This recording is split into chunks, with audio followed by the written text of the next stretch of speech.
నమస్తే, నేను Roja. Welcome to special debate. పశ్చిమాసియాలో ఉద్రిక్తతలు పరేషాన్ చేస్తున్నాయి. రోజు రోజుకు చోటు చేసుకుంటున్న పరిణామాలు ఆందోళన కలిగిస్తున్నాయి. రెండు దేశాల యుద్ధం రెండు వర్గాల యుద్ధంగా మారుతోంది. పరిస్థితి గనక ఇలాగే కొనసాగితే ప్రాంతీయ ఘర్షణ తప్పదు అంటున్నారు విశ్లేషకులు. అగ్రరాజ్యం అమెరికా వ్యూహం మార్చిందా? ట్రంప్కు టెహ్రాన్ ఝలకిచ్చిందా? కాస్పియన్ సముద్రం వెనుకున్న అసలు కథేంటి? మాస్కో డైరెక్షన్లోనే వార్ నడుస్తోందా? కీవ్పై ఇరాన్ ప్రతీకారం తప్పదా? టెహ్రాన్ యుక్రెయిన్ ఘర్షణకు కారణాలేంటి? కాస్పియన్ కహానీపై ఇవాల్టి స్పెషల్ డిబేట్. ఇరాన్ను ఆర్థికంగా అణచివేసేందుకు హార్మోజ్తో పాటు పర్షియన్ గల్ఫ్ ఆఫ్ ఒమన్లోని కీలక పోర్టులను అమెరికా నిర్బంధించింది. దీంతో టెహ్రాన్కు ఆర్థిక కష్టాలు తప్పట్లేదు. అయితే ఎన్ని అడ్డంకులు ఎదురైనప్పటికీ ఇరాన్ మాత్రం తగ్గటం లేదు. అందుకు కారణం కాస్పియన్ సముద్రమే. సముద్ర మార్గాన్ని సద్వినియోగం చేసుకుంటూ అవసరాలను తీర్చుకుంటోంది టెహ్రాన్. ఆ జలమార్గం నుంచే రష్యా, మధ్యాసియా, చైనా వంటి దేశాలతో ఇరాన్ నేరుగా వ్యాపారం సాగిస్తోంది. రష్యా నుంచి ధాన్యం, స్టీల్ వంటివి కాస్పియన్ మీదుగా ఇరాన్కు చేరుకుంటున్నాయి. అందుకే ట్రంప్ వార్నింగ్ను పట్టించుకోవడం లేదు టెహ్రాన్. ఇక రష్యా యుక్రెయిన్ యుద్ధం తొలినాళ్లలో రష్యాకు ఇరాన్ షాహెద్ డ్రోన్లను కాస్పియన్ సముద్రం మీదుగానే సరఫరా చేసింది. మాస్కో సైనిక సామర్థ్యాన్ని దెబ్బతీయటమే లక్ష్యంగా కీవ్ కాస్పియన్పై దాడులు తీవ్రతరం చేసింది. ఇరాన్ పోర్టుల నుంచి బయలుదేరిన రెండు రష్యన్ నౌకలు మరో వాణిజ్య నౌకపై డ్రోన్ దాడులు జరపగా ఇరాన్ సిబ్బంది ఒకరు మరణించారు.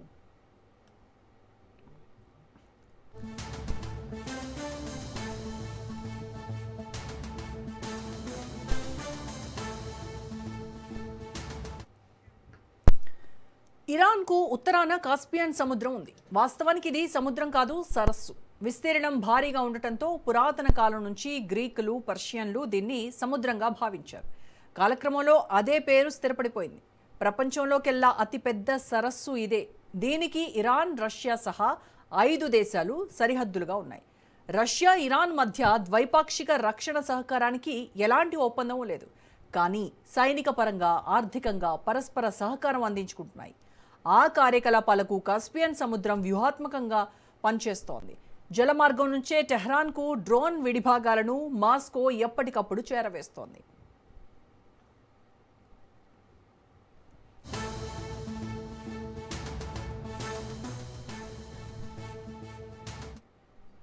వారంలో యుక్రెయిన్ అధ్యక్షుడు జెలెన్స్కీ అమెరికా ప్రెసిడెంట్ ట్రంప్తో భేటీ కానున్నారు. ఆ సమావేశంలో శాటిలైట్ డేటా షేరింగ్ అంశం చర్చకు రానుంది. కాస్పియన్ సముద్రంలో రష్యా, ఇరాన్ నౌకలపై యుక్రెయిన్ దాడులు కేవలం యూరప్ యుద్ధానికే పరిమితం కాకుండా పశ్చిమాసియాలోనూ సరికొత్త ప్రాంతీయ ఘర్షణలకు దారితీసే ప్రమాదం ఉంది. అమెరికా ఆంక్షలను తట్టుకునేందుకు ఇరాన్ ఉపయోగిస్తున్న కాస్పియన్ సముద్ర వ్యూహాత్మక జలమార్గంలోకి యుక్రెయిన్ ఎంట్రీ ఇవ్వడం, నౌకలపై దాడులకు పాల్పడటం అంతర్జాతీయంగా పెను సంచలనంగా మారింది. ఇదే అంశానికి సంబంధించి పూర్తి విశ్లేషణ మనకు అందించడానికి జాయిన్ అవుతున్నారు సీనియర్ విశ్లేషకులు and senior journalist Pentapati Pullarao గారు. పుల్లారావు గారు నమస్కారం సార్. నమస్కారం అండి. సో పుల్లారావు గారు, America and Israel aggressive air strikes వల్ల ఈ స్ట్రైట్ ఆఫ్ హార్మోస్ కావచ్చు, పర్షియన్ గల్ఫ్ పూర్తిగా మూసుకుపోయినటువంటి నేపథ్యంలో ఇరాన్కు ఈ కాస్పియన్ సముద్రం అనేది ఏ విధంగా one and only economic life లైన్గా, ఆక్సిజన్ వాల్వ్గా మారిందంటారు? ఒక్కోసారి డెలిబరేట్గా అటాక్ చేయరు, ఎందుకంటే కొంచెం లైఫ్ కూడా ఇవ్వటానికి. అంత స్ట్రాటజీస్ అమెరికాకి తెలీదా? కాస్పియన్ సముద్రం మీద ఇరాన్కి రష్యా నుంచి, మిగతా చైనా నుంచి సరుకులు వస్తున్నాయి, ఆయిల్ కూడా పంపిస్తున్నాయి అక్కడి నుంచి. సో అది అందరికి తెలిసిన రహస్యం, పబ్లిక్ రహస్యం. అమెరికన్ స్ట్రాటజీ ప్రస్తుతం అక్కడికి వెళ్ళలేదు, ఎందుకంటే అక్కడికి వెళ్తే ఇంకా కొత్త దేశాలు వస్తాయి యుద్ధానికి. Kazakhstan, Turkmenistan, Russia, Azerbaijan, Iran, కొత్త ఈక్వేషన్స్ వస్తాయి. సో కొన్ని డెలిబరేట్గా వాళ్ళు వదిలేరు, తెలియకని కాదు. ఎందుకంటే అది మళ్ళీ నెక్స్ట్ స్టెప్కి ఇరాన్ కనుక ఎర్ర సముద్రం అంటే స్యూజ్ కెనాల్కి వెళ్ళే దారిని కూడా అటాక్ చేస్తే ఆవిడ దాని మీద పడతారు. Step by step. ఒక్కసారే అన్నీ చేయకూడదు, ఒక్కసారే అన్నీ చేయట్లేదు. చాలామంది అనుకుంటారు అమెరికాకి ఏం తెలియదు, పిచ్చోళ్ళు. వాళ్ళు అవ్వచ్చు, నాయకులు అంత తెలివితేటలు లేకపోయినా వాళ్ళ వెనకాల ఉన్న మేధావి బలం, ఇన్స్టిట్యూట్స్, థింక్ ట్యాంక్స్, అలాగే యూనివర్సిటీస్, విశేషమైన నాలెడ్జ్ ఉన్నారు వాళ్ళ దగ్గర అని మెల్లిమెల్లిగా దింపుతూ ఉంటారు. సో అందువల్ల వాళ్ళ స్ట్రాటజీ అది ఆప్ చేస్తే ఏంటి పరిణామాలు? ఆప్ చేయకుండా రష్యా చైనాకి మేము చేయగలనామని చేయట్లేదని చూపెడతానుక మనకు తెలియదు. సో అందుకనే అమెరికా అటాక్ చేయలేదు. ఇంకో దేశంతో అటాక్ చేయొచ్చు, యుక్రెయిన్తో అటాక్ చేయొచ్చు. అక్కడ జ్ఞాపకం పెట్టుకో. యుక్రెయిన్ అటాక్ చేసింది, మేము యుక్రెయిన్ అటాక్ చేస్తామని ఇరాన్ ఆలోచిస్తుంది. కానీ ఇరాన్ మీద కూడా యుక్రెయిన్ యుద్ధం మొదలు పెడితే ఇరాన్కి చాలా కష్టం అవుతుంది. యుక్రెయిన్ చెప్పేది ఏంటంటే, ఇగో ఇరాన్ మీరు తయారు చేసిన డ్రోన్స్ రష్యాకి పంపించి మా మీద వాడుతున్నారు, అందువల్ల మేము మీతో యుద్ధం చేస్తాం. సో అమెరికా డైరెక్ట్గా చేయకుండా యుక్రెయిన్ వాడుతుంది. ఇలాగ రేపు కూడా ఇలా జరుగుతుందా? నిన్న మొన్న ఆఫ్ చేశారు కదా బాంబింగ్ అమెరికా. టాక్స్ జరుగుతూ ఉంటాయి మళ్ళీ. సో అదే సెటిల్ అయిపోవచ్చు. ఎందుకంటే మనం అందరం మాట్లాడేది కనపడే గురించి మాట్లాడుతున్నాం. మీరు యుద్ధం గురించి చెప్తున్నారు, అమెరికా అంటున్నారు, ఇరాన్ అంటున్నారు. ఇరాన్లో ఏం జరుగుతుంది లోపల మీకు తెలిసిన విషయమే, నేనేం కొత్తగా చెప్పట్లేదు. 79లో ఈ ప్రభుత్వం, ఇస్లామిక్ ప్రభుత్వం వచ్చింది. 86-87కి ఆ ఖొమేనీ అనే అతను చచ్చిపోయాడు. ఖమేనాయ్ వచ్చాడు, 37 సంవత్సరాలు పరిపాలించాడు. అతను చేసింది ఒక రకంగా ఇంటర్నల్గా అతనే స్థాపించాడు ఇరాన్. ఎందుకంటే మొదట మనిషి 8 సంవత్సరాల్లో వెళ్ళిపోయడం అంత నాలెడ్జ్ లేదు. ఇతని సిస్టమ్ అని తీసుకొచ్చి పెట్టాడు. ఎలా అక్కడ ఉన్న ఇరాన్ రెవల్యూషనరీ గార్డ్స్దే బలం. అక్కడ వాళ్ళు ఏమంటున్నారు, పీస్ కావాలంటున్నారా, అడ్డం పడుతున్నారా? దానికి తగ్గట్టుగా అక్కడ ఒక ఫ్యాక్షన్ ఉన్నది, వాళ్ళు కొద్దిగా మనం ముందరికి వెళ్ళాలి, ఎల్లకాలం ఇలా చేయాలంటున్నారు. ఇంకా ఎవరికి బయటికి పూర్తిగా రావట్లేదు, కానీ కొన్ని విషయాలు జరుగుతూ ఉన్నాయి అక్కడ. లోపల డిఫరెన్సెస్ ఉన్నాయి. సో అమెరికా అది కూడా ప్లే చేస్తుంది. పూర్తిగా నాశనం చేసేస్తే కెస్పియన్ సీ కూడా అమెరికా అస్సలు మనకు గాలి ఇవ్వట్లేదు అని ప్రజలు అందరిలో అభిప్రాయం వస్తుంది. అది కొంచెం వాళ్ళు వెనక్కడికి వేస్తున్నారు. సో చాలా ఫ్యాక్టర్స్ ఉన్నాయి జరిగేది. ఒక సింపుల్గా తీసుకోవడం కష్టం. కొద్ది వాళ్ళు టెస్ట్ చేస్తున్నారు. అమెరికా బలం ఏంటి, ఇరాన్ ఆల్చినే అమెరికాకి అల్సట్ వచ్చేస్తే వెళ్ళిపోతుంది. అల్సట్ రప్పించాలి. మేము చూసాం కదా, మీరు యుద్ధాలు ఎలా చేస్తారు ఆఫ్ఘనిస్తాన్లో, వియత్నాంలో. మీరు మా మీద యుద్ధం చేయడం తప్పు అని రోజు చెప్తున్నారు సైకలాజికల్గా. అమెరికా ఇంకో రకంగా చెప్తుంది. సో ఇది ఇవాళ రేపు ముగిస్తారా అంటే చెప్పలేము. ఇరాన్ ఒక డెసిజన్ తీసుకోవాలి. అమెరికాతో ఇలా కంటిన్యూ అవుతే ఏమొస్తాయి పరిస్థితులు, మిగతా దేశాలు మనకు వ్యతిరేకం అవుతారు, అన్ని ఫ్యాక్టర్స్ తీసుకుంటున్నారు. సో ఇది ఎలాగున్నదంటే ఈవేళ శాంతి ఉండాలి, రేపు మళ్ళీ యుద్ధం స్టార్ట్ అవ్వచ్చు. ఇజ్రాయెల్ కూడా ఉన్నది, ఇజ్రాయెల్కి యుద్ధం కంటిన్యూ అవ్వాలి. వాళ్ళు ఎక్కడైనా రహస్యంగా రెచ్చగొడతారా, అది చూడాలి. చాలా ఫ్యాక్టర్స్ ఉన్నాయి. చాలా విశేషమైన యుద్ధం. ఇరాన్ 45 సంవత్సరాలు బట్టి ప్రిపేర్ అవుతున్న యుద్ధం ఇది, నిన్న మొన్న కాదు. వాళ్ళు మిసైల్స్ చేసుకుని డబ్బుతో వాళ్ళు డెవలప్ చేసుకుని ఆ బలం వాళ్ళతో ఉన్నది.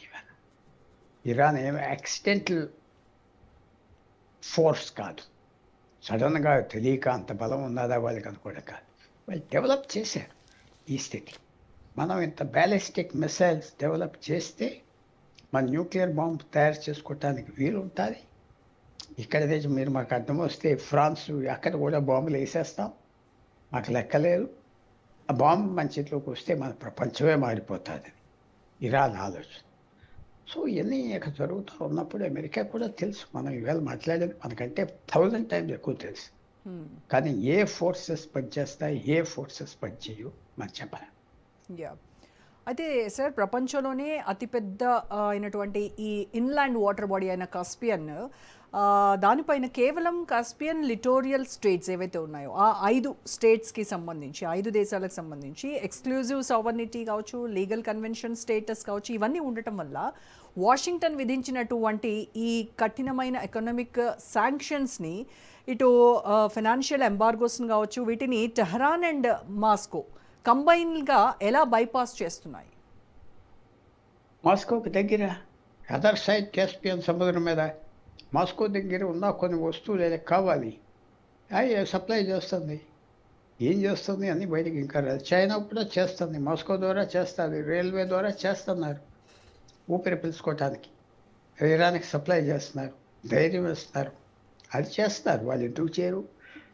వాళ్ళు అమెరికా వాళ్ళ విషయాలు సెటిల్ చేయాలి, యుక్రెయిన్ రష్యా తరఫున సెటిల్ చేయాలి, తైవాన్ చైనా తరఫున సెటిల్ చేయాలి. కానీ వాళ్ళు కూడా క్యాలిబ్రేటెడ్ ఫోర్స్ వాడతారు. క్యాలిబ్రేటెడ్ అంటే కొద్దిగా కొద్దిగా. ఆల్ అవుట్ వార్ కాదు, all out war, all out. అది ఎలాగుంటుందంటే 1914లో ఆస్ట్రియా సెర్బియా యుద్ధం స్టార్ట్ చేసినప్పుడు వాళ్ళకి తెలిసి యుద్ధం తప్పదని, కానీ యుద్ధంలో దిగాక ఎందుకు దిగామో వాళ్ళకి తెలియలేదు అంటారు అందరూ. పర్పస్ ఏంటి? పర్పస్ ఉండాలి కదా యుద్ధానికి. సో అమెరికా ఇప్పుడు చేసేది ఏంటంటే రష్యా చైనాతో యుద్ధం చేయకూడదు, డైరెక్ట్గా తప్పించుకోవాలి. అక్కడ ఉన్న ఆ లిటరల్ స్టేట్స్ మీరు అన్నారు, ఆ ఒడ్డు మీద ఉన్న రాష్ట్రాలు దేశాలు టర్క్మెనిస్తాన్, కజాఖ్స్తాన్ అండ్ అజర్బైజాన్, వాళ్ళకి ఇబ్బంది కలగకూడదు. వాళ్ళు ఏదో న్యూట్రల్గా ఉన్నారు. లోపల వాళ్ళకి ఇరాన్ దెబ్బతింటే వాళ్ళకి ఇష్టం, లోపల ముస్లిం దేశాలైనా పవర్ఫుల్గా అయిపోయినా. సో ఇవన్నీ కన్సిడరేషన్స్ ఉంటాయి. వాళ్ళతో వాళ్ళు ఒకళ్ళు మాట్లాడుకుంటూ ఉంటారు. సో మనం కలపడే దాని మీద ఒక అబ్జర్వేషన్ రావడం కరెక్ట్ కాదు. కలపడింది ఎక్కువ ఉంటుంది. యా, ఇప్పుడు రష్యా నుంచి ఈ గోధుమలు, స్టీల్ ఇలాంటి ఎసెన్షియల్ కమోడిటీస్ దిగుమతులే కాకుండా ఇరాన్ తన క్లిష్టమైనటువంటి ఈ డిఫెన్స్ రిక్వైర్మెంట్స్ కోసం ఈ కాస్పియన్ దీన్ని ఒక స్ట్రాటజిక్ లాజిస్టిక్ కారిడార్గా ఎలా లివరేజ్ చేసుకుంటుందంటారు? సరుకులు తెప్పించుకుంటుంది, తిండి పదార్థం. తర్వాత ఒక విషయం ఏంటంటే 90 కోట్ల జనం, 9 కోట్లు. ఆ 9 కోట్లలో 2 కోట్ల జనానికి చూసుకుంటారు. మిగతా వాళ్ళు చచ్చినా లెక్కలేదు, పోయినా లెక్కలేదు. దాంట్లో ఒక సెక్షన్ కోరుదుజాన్ ఉన్నారు, పోతారు. పల్లెటూరులో దూరంగా ఉన్నారు, మీ బ్రతుకు మీరు బ్రతకండి. వాళ్ళు చూసుకునేది మెయిన్ 5-6 సిటీస్ ఉన్నాయి, ఇంపార్టెంట్ ప్లేసెస్ ఇంకో 5 ప్లేసెస్ ఉన్నాయి, 10-15 పట్టణాలు, పెద్ద పట్టణాలు, అంతే చూసుకుంటారు. అంతే. వాళ్ళకి ఫుడ్ వచ్చిందా, సప్లైస్ వచ్చినాయా, మెడిసిన్స్ వచ్చినాయా, అంతవరకు చూసుకుంటారు. మిగతా వాళ్ళు పోతారు. అది ఎవరికి ఒక మనిషికి ఒక ఓటు అని లెక్క ఉండదు కదా ఆ దేశంలో. ఏదో కాక్రోచెస్ వచ్చారు, 1,00,000 మంది ఢిల్లీ వచ్చారు, చేశారంటే కాల్చేస్తారు. ఆలోచన లేదు, పట్టపగలు కాల్చేస్తారు, కంట్రోల్ చేస్తున్నారు. జనవరి నుంచి మార్చి వరకు డిసెంబర్ జనవరిలో 40-50 వేల మందిని చంపేశారు అక్కడ రోడ్ల మీద హీనంగా. వాళ్ళకి అదేం లెక్కలేదు. చాలామంది అనుకుంటున్నారు ఇరాన్ ఏదో 99 కోట్ల మందికి అందరికీ రేషన్లు ఏం లేవు. దూర ప్రదేశాల్లో ఉన్నవాళ్ళు వేరే జాతులకి అసలు అది ప్రభుత్వం అనేది పోలీసే, ఇంకేం లేదు. సో వాళ్ళకి చిన్న సరుకులు, అవసరమైన సరుకులు వస్తూ ఉంటాయి. కాస్పియన్ సముద్రం మీద నుంచి రష్యా ద్వారా ట్రాన్స్పోర్ట్ చేస్తాయి. హెవీ మెటీరియల్స్ కాదు, ఎసెన్షియల్ ఐటమ్స్. వాళ్ళకి స్పేర్ పార్ట్స్ అని డ్రోన్ మ్యానుఫ్యాక్చరింగ్కి ఇవన్నీ చేస్తూ ఉంటారు. అమ్యునేషన్, బ్యాలిస్టిక్ మిసైల్స్ కూడా వస్తున్నాయా రష్యా చైనా నుంచి? అది రావట్లేదని అమెరికా అంటుంది. తెలిసి రావట్లేదు అంటుందా? తెలీదా? తెలియకూడదు, తెలిసి రావట్లేదు అంటుంది. ఎందుకంటే రష్యా చైనా వాళ్ళకి సాయం చేస్తున్నారని వస్తే అమెరికా వీక్ అయిపోతుంది, మొరాల్ పోతుంది. సో చాలా ఇవన్నీ లోతుగా ఉంటాయి విషయాలు.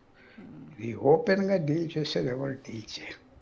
తెలిసి కూడా ఏమి జరగట్లేదు అని చెప్పచ్చు అమెరికా. వాళ్ళు సాయం చేయట్లేదు, మనతో మంచి సంబంధాలు ఉన్నాయంట, వాళ్ళు చేసినా చేయకపోయినా. అది కూడా ఒక స్ట్రాటజీ.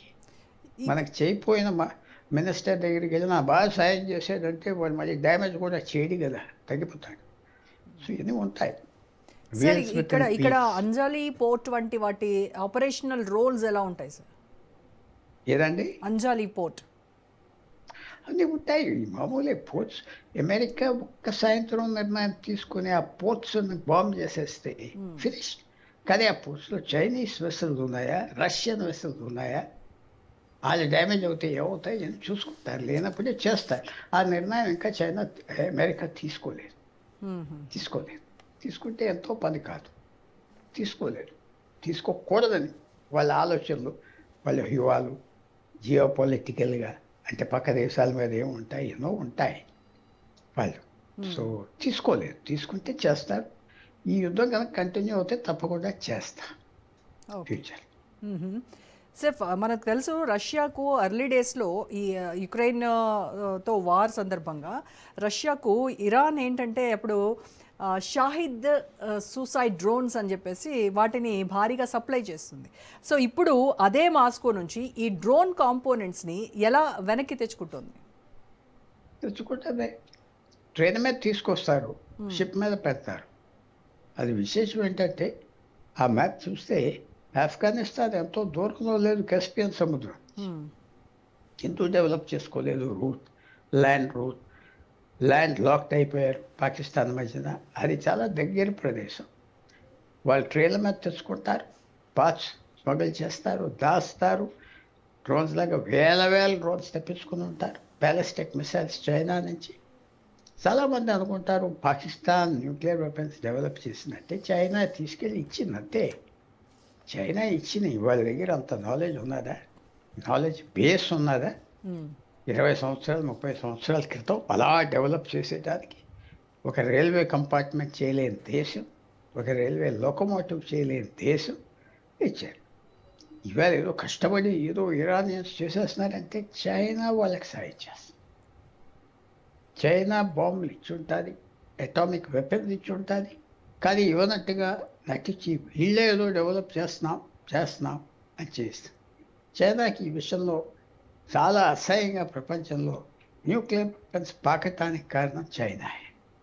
అది మరి ఏ రకంగా ఫ్యూచర్లో చైనాకి ఎప్పుడైనా దెబ్బ కొట్టదా మనం చూడాలి. ఈ రష్యా యుక్రెయిన్ కాన్ఫ్లిక్ట్స్లో ఇప్పటి వరకు కూడా ఇరాన్ ఒక న్యూట్రల్ స్టాండ్స్ని తీసుకుంది. సో ఇప్పుడు ఇరాన్ యుక్రెయిన్ నేరుగా కాస్పియన్లో తన నౌకలపై అటాక్ చేస్తూ ఉండటాన్ని, అంటే అంతవరకు ఒక డైరెక్ట్ అడ్వర్సరీ వరకు పరిస్థితులు ఎందుకు వెళ్ళాయి సార్? యుక్రెయిన్ని అమెరికా కోరుతుంది సాయం చేయమని, అమెరికాని ప్లీజ్ చేయటానికి. అమెరికాని ప్లీజ్ చేస్తే యుక్రెయిన్కి అన్నీ వస్తాయి.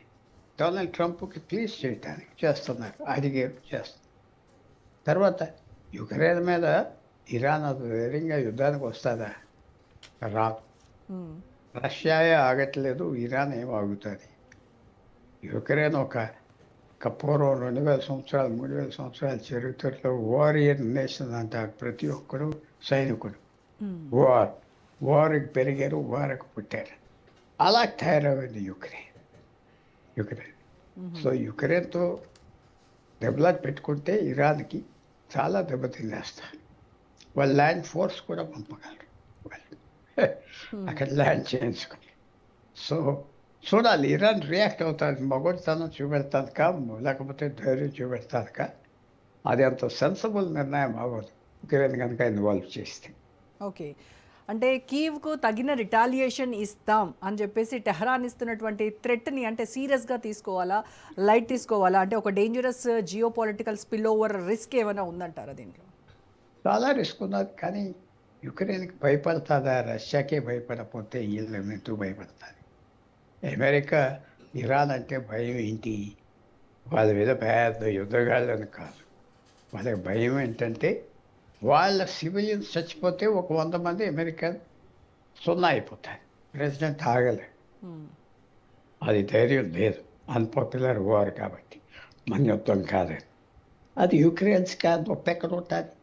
వాళ్ళకు మిసైల్ వేస్తే వాళ్ళు 10 మిసైల్ వేస్తారు కాస్పియన్ సముద్రం, చంపేయడానికి రెడీగా ఉంది. సో అది కూడా ఒక స్ట్రాటజీ. అమెరికా కొద్దిగా యుక్రెయిన్ దింపింది యుద్ధంలో, ఏమవుతుందో చూద్దాం యుక్రెయిన్. సో ఇవన్నీ జరుగుతూ ఉన్నాయి రోజా గారు. ఒక సింపుల్ ఒక టెలిస్కోప్తో చూసినట్టుగా చూస్తే కుదరదు ఇష్యూ. ఇది ఒక శాటిలైట్, ప్రపంచం అంతా తిరిగే శాటిలైట్, GPS ఇవన్నీ ఎలా గ్యాదర్ చేస్తాయి? మల్టిపుల్ విజువల్స్ అన్నీ కనపడాయి. అది కొలేట్ చేసి ఒక ఫైనల్ పిక్చర్ తెప్పించాలి. అక్కడ ఎనాలిసిస్ గొప్పతనం. నాకు టెలిస్కోప్లో చూసి ఎర్ర, తెలుప, నలుప చెప్పగలను. కానీ ఆ పక్కన మిగతా కలర్స్ ఎన్ని ఉన్నాయి, ఏమేమి దాశారు, ఏమేమి కనపడుతున్నాయి అంటే శాటిలైట్ ఇమేజరీ, శాటిలైట్ తిరిగి తిరిగి తిరిగి తీసుకొస్తారు. అది ఇంటర్ప్రెట్ చేసేవాళ్ళు మనగాళ్ళు ఉన్నారు. కంప్యూటర్స్ కూడా సాయం చేస్తాయి, ఆర్టిఫిషియల్ ఇంటెలిజెన్స్ సాయం చేస్తాయి. అలా పిక్చర్ ఇరాన్లో ఉన్నాయి. ఇరాన్కి అజర్బైజాన్ ఇరాన్ని ఓడిపోవాలని అజర్బైజాన్కి, ఆ పక్కన ఉన్న ఇంకో 2 దేశాలకు కూడా ఇరాన్ ఓడిపోవాలని ఓడిపోవాలని, కానీ బయట చెప్పరు, విరోధం అక్కర్లేదు. సో ఇన్ని జరుగుతూ ఉన్నాయి. నేను ఎప్పటి నుంచో ఒకటే అనుకున్నా, నేను తప్పవచ్చు, ఇది భారతదేశానికి మంచి పని జరిగింది అని. చాలా మంచి పని జరిగింది. అంటే మీలాంటి వాళ్ళు ఆయిల్ ధర పెరిగితే పెరిగింది. 2014లో ఆయిల్ ధర $150 చమురు ఒక పీపా బ్యారెల్ ఉండే, ఇప్పుడు 105 కదా, మళ్ళీ రేపు తగ్గిపోతుంది. అలా ఒక 6 నెలలు వెళ్తే ఏమవుతుంది భారతదేశానికి? ఆ మిగతా దేశాలన్నీ ఇరుక్కుపోయి పడిపోయి ఉంటారు. వీళ్ళంతా మన స్నేహితులు కాదు, మనం పడిపోయి మట్టిలో కలిసిపోతే భారతదేశం అందరూ ఆనందపడతారు. అందువల్ల నా వ్యూ ఏంటంటే, తప్పకుండా శాంతి కావాలి, ఎవరు చావులు ఇవులు కోరుకోవట్లేదు. బట్ ఆన్ ద ఫేస్ ఇదేం చెడ్డ కాదు. అది చేసుకుంటున్నారు, చక్కగా యుద్ధం చేసుకుంటున్నారు, చక్కగా పాడవుతున్నారు. ఇంకొన్ని రోజుల్లో వెళ్తే అడుక్కుని తినే స్టేజ్కి వస్తారు. అది భారతదేశానికి చెడ్డేం కాదు. ఒకనప్పుడు అతి పేద దేశం పర్షియా, మనం పడేసే రొట్టు మొక్కల మీద బ్రతికేవారు. వాళ్ళు టీచర్స్గా వచ్చి 1000 మంది వచ్చి ఇక్కడ రైటర్స్గా మన రాజుల దగ్గర, నైజాం దగ్గర పనిచేసి బ్రతికేవారు. చాలా పేదరికంలో ఉండే దేశం. ఆయిల్ దొరికాక ఊపిరి పీల్చుకుంటున్నారు అంతే. పర్షియా, ఇరాన్, మాకేదో 2000 సంవత్సరం చరిత్ర ఉన్నది, 3000 సంవత్సరం చరిత్ర ఉన్నది. చరిత్ర ఉన్నది, కానీ 2000 సంవత్సరాల నుంచి ఏం చేశారు? ఏం చేయలేదు. చైనాలాగా చేయలేదు. చైనా చాలా చేసింది. 2000 సంవత్సరాల్లో ప్రతిరోజు ఏదో చేస్తూ వచ్చింది. భారతదేశం అప్పుడప్పుడు చేసింది. ఇరాన్ ఏం చేయలేదు, వాళ్ళ దేశం కాపాడుకున్నారు అంతే, ఎవరో రాజు ఉంటే. సో ఈవేళ పెద్ద ఎత్తుగా వెళ్ళిపోతుందంటే వాళ్ళ రిపబ్లిక్, వాళ్ళకి పరిణామాలు అర్థం అవట్లేదు. వాళ్ళు ఉన్న ఆర్మీకి వ్యతిరేకంగా ఉన్నారు చాలామంది. వాళ్ళు ఏమన్నా చేస్తారా? పబ్లిక్ ఏ రకంగా తిరుగుతుంది? 47 సంవత్సరాలు యుద్ధం మీదే ఖర్చు పెట్టేశారు. అది ఆస్తి, డబ్బు అంతా ఏమొచ్చింది అంటున్నారు. అందరు ఆఖరికి ఏమొచ్చింది? మనం పెట్టిన ప్రాక్సీ సైన్యాలన్నీ చంపేశారు. Hamas, Hezbollah, Yemen. ఏంటి దీనికి? ఎలా ఖర్చు పెడతావు? ఏంటి? ఆ ప్రశ్నలు వస్తున్నాయి, కానీ సైలెంట్గా వస్తున్నాయి ప్రస్తుతం. సార్, ఫైనల్గా ఒకటి, ఈ గల్ఫ్లోని ఈ అమెరికా బేస్ల పైన ఇరాన్ దాడికి రష్యా ఇచ్చినటువంటి శాటిలైట్ డేటానే కారణం అని చెప్పేసి జెలెన్స్కీ అంటూ ఉన్నటువంటి తరుణంలో ఇప్పుడు ట్రంప్ అండ్ జెలెన్స్కీ భేటీ ఎలాంటి పాలసీ షిఫ్ట్ తెస్తుందంటారు? ట్రంప్ జెలెన్స్కీ పూర్తిగా సపోర్ట్ ఇస్తే రష్యా ఇంకా ఎక్కువ సపోర్ట్ ఇస్తుంది ఇరాన్కి. సో అది బ్యాలెన్స్ చేసుకోవాలి. కొంతవరకు జెలెన్స్కీతో స్నేహం ఉన్నదని చెప్పి జెలెన్స్కీని వరదామని. ఎలా వచ్చినప్పుడు ఒక సంవత్సరం క్రితం జెలెన్స్కీ ఎవరు అన్నారు? ఒక జెలెన్స్కీ గొప్ప వీరుడు, యుద్ధ వీరుడు అని వచ్చేసింది ప్రపంచం. అసలు చెప్పాలంటే ఇలాంటి యుద్ధ వీరుడు ఎవరు కనపడలేదు. ఇక్కడ వియత్నాం వార్లో జనరల్ గ్యాప్ అని ఉండేవాడు, వాడి పెద్ద వార్ హీరో. Gap, GIAP. వాడే అమెరికాకి పోరాడాడు, ఫ్రాన్స్కి పోరాడాడు చిన్న సైన్యంతో. అలా పేరు జెలెన్స్కీకి వచ్చింది. నాకే అంటే నేను వరల్డ్ ఎక్స్పర్ట్ ఏం కాదు, బాగా అబ్జర్వ్ చేస్తా. ఎన్ని రోజులు ఆగుతాడు అనుకునేవాడు. వాళ్ళు తీసుకున్న సఫరింగ్, వాళ్ళు తీసుకున్న నొప్పి విశేషమైన తీసుకున్నారు. లక్షల మంది చచ్చిపోయారు. అది భారతదేశం ఈవేళ సాఫ్ట్ దేశం. ఒక బాంబు పడితే మొత్తం భారతదేశంలో జనం పారిపోతారా? అలాగా సఫర్ అవుతారా? అమ్మో బాబు వాళ్ళతో ఎందుకు గొడవ అంటారా? అంటే అమ్మో బాబు వాళ్ళతో గొడవ ఎందుకనే భారతదేశం. లక్కీగా మనకి గత 150 సంవత్సరాలు భారతదేశంలో యుద్ధాలు జరగలేదు. 1867 తర్వాత బ్రిటిష్ పూర్తి కంట్రోల్లో తీసుకున్నాక రాజులు ఒకరితో ఒకరు దెబ్బలాడలేరు. తర్వాత 47 స్వతంత్రం వచ్చాక మన సరిహద్దుల్లో చంపుకున్నాం, కానీ మన ఊరి మీద ఎవరు బాగుండేది. చాలా అదృష్టవంతులు భారతీయులు. కరెక్ట్. సో యుక్రెయిన్ చాలా దురదృష్టం. అంత టాలెంటెడ్ పీపుల్, అంత అట్రాక్టివ్ పీపుల్, అంత గ్రేట్ స్పోర్ట్స్ పర్సన్, సైంటిస్ట్, వాళ్ళు చాలా సఫర్ అవుతున్నారు. అని మీకు తెలిసే ఉంటుంది కూడా, 1000 మంది భారతీయులు యుక్రెయిన్లో చదువుకుంటారు, తెలుసు కదా. అవును, అవును. దాంతోపాటు 1000 మంది అక్కడే పెళ్లి చేసుకుంటున్నారు. భారతీయులు అంటే మంచి వాళ్ళని కూడా వాళ్ళకి అభిప్రాయం ఉన్నది. తెలివితేటలు, మ్యాచింగ్ తెలివితేటలు ఉన్నాయి. మరి ఉన్నాయా లేవో మనకు తెలియదు, కానీ వాళ్ళు అనుకుంటున్నారు. Right sir, thank you so much Pullarao గారు. Thank you. రైట్, ఇది వాళ్ళ special debate. Stay tune to Raj news for more updates.